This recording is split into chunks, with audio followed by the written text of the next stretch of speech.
జగన్మోహన్ రెడ్డి గారికి ఆయన చేసి పెట్టని పని లేదు.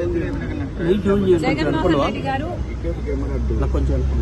ఏ పని ఆదేశిస్తే ఆ పని చేయటం, ఎవరిని తిట్టమంటే వారిని తిట్టడమే విజయసాయి రెడ్డి గారి పని.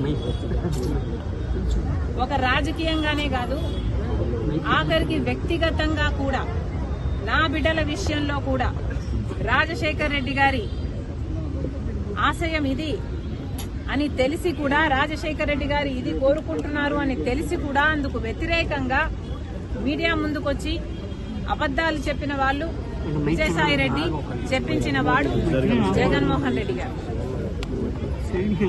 మరి వ్యక్తిగతంగా, ప్రొఫెషనల్ గా, రాజకీయంగా ఇంత సన్నిహితంగా ఉన్న విజయసాయి రెడ్డి గారు ఈరోజు జగన్మోహన్ రెడ్డి గారికి గుడ్ బై చెప్తూ వైసీపీకి రాజీనామా చేశారు అంటే ఇది చిన్న విషయం కాదు.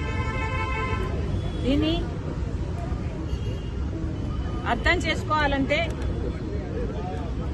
వైసీపీ కార్యకర్తలైనా, రాజశేఖర రెడ్డి గారి అభిమానులైనా ఆలోచన చేయాలి.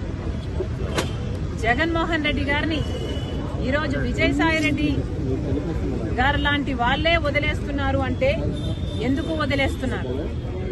జగన్మోహన్ రెడ్డి గారికి దగ్గరగా ఉన్న వాళ్ళు, జగన్మోహన్ రెడ్డి గారి కోసం ప్రాణం పెట్టే వాళ్ళు ఈరోజు ఒక్కొక్కరిగా జగన్మోహన్ రెడ్డి గారిని వీడుతున్నారు అంటే దానికి కారణం జగన్మోహన్ రెడ్డి గారు నాయకునిగా విశ్వసనీయత కోల్పోయారు.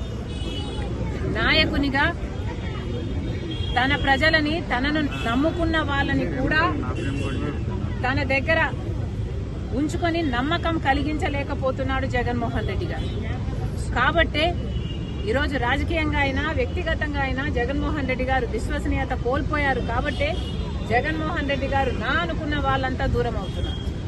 అంటే ఇంకోటి మేడం, అంటే విజయసాయి రెడ్డి ఇప్పుడు ఏదైనా బీజేపీతో ఏదైనా చేస్తున్నారు అనుకుంటున్నారు, లేకపోతే ఆయన కంప్లీట్ గా రాజకీయాలు దూరమని చెప్తున్నారు? ఆయన బీజేపీ ఏదైనా వ్యూహంలో భాగంగా చేస్తున్నారు అనుకుంటున్నారు? అంటే ఆంధ్రప్రదేశ్ రాజ్యసభ సభ్యులు తీసుకుని రాజ్యసభలో బలపడాలనే వ్యూహం జగన్మోహన్ రెడ్డి గారు బీజేపీకి, మోడీ గారికి దత్తపుత్రుడు. జగన్మోహన్ రెడ్డి గారు తనని తాను కాపాడుకోవడం కోసం సాయిరెడ్డిని బీజేపీ దగ్గరికి పంపించాల్సిన అవసరం లేదు. ఎందుకంటే జగన్మోహన్ రెడ్డి గారు ఇంతకాలం సాయిరెడ్డిని తన దగ్గర పెట్టుకునే బీజేపీ నుంచి ఫేవర్స్ పొందాడు, తనని తాను కాపాడుకోగలిగాడు. కాబట్టి సాయిరెడ్డిని పంపితేనే బీజేపీ నాకు అనుకువగా ఉంటుంది కాబట్టి పంపుతున్నాము అని అనుకోవడానికి ఇక్కడ వీలు లేదు. జగన్మోహన్ రెడ్డి గారు విశ్వసనీయత కోల్పోయారు కాబట్టే విజయసాయి రెడ్డి వదిలి వెళ్లిపోయాడు అన్నది నా అభిప్రాయం. వివేకానంద హత్య గురించి కూడా విజయసాయి రెడ్డి మాట్లాడారు ఢిల్లీలో. అవినాష్ రెడ్డి ఏం చెప్తే నాది మీడియా ముందుకు వచ్చి చెప్పాను, ఆయన గుండెపోటుతో చనిపోయారని చెప్పారు, అదే నేను చెప్పానని వివరణ ఇచ్చే ప్రయత్నం చేశారు విజయసాయి. ఎప్పుడు మధ్యాహ్నం ప్రెస్ మీట్ పెట్టాడు మేడం, మాట్లాడారు. సాయిరెడ్డి గారు ఇప్పటికైనా నిజాలు చెప్పాలి. ఈ నిజమే కాదు, ఇప్పుడు నిజం చెప్పారు, సంతోషం.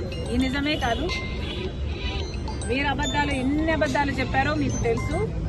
అన్ని విషయాలు కూడా మీరు అవినాష్ రెడ్డి గారిని, జగన్మోహన్ రెడ్డి గారిని కాపాడడం కోసం, వాళ్ళ కోసం, జగన్మోహన్ రెడ్డి గారి కోసం మరి ముఖ్యంగా ఎన్ని చేశారో ఇప్పటికైనా ఈ ఒక్క నిజమే కాదు, మిగతా నిజాలు కూడా బయట పెడితే జనాలు సంతోషిస్తారు. సరస్వతి భూములను వెనక్కి తీసుకుంటుంది రాష్ట్ర ప్రభుత్వం. మనం కూడా ఎస్ఐన్ ల్యాండ్ ని కబ్జా తీసుకున్నాను, కొన్ని 24 ఎకరాలని ప్రభుత్వం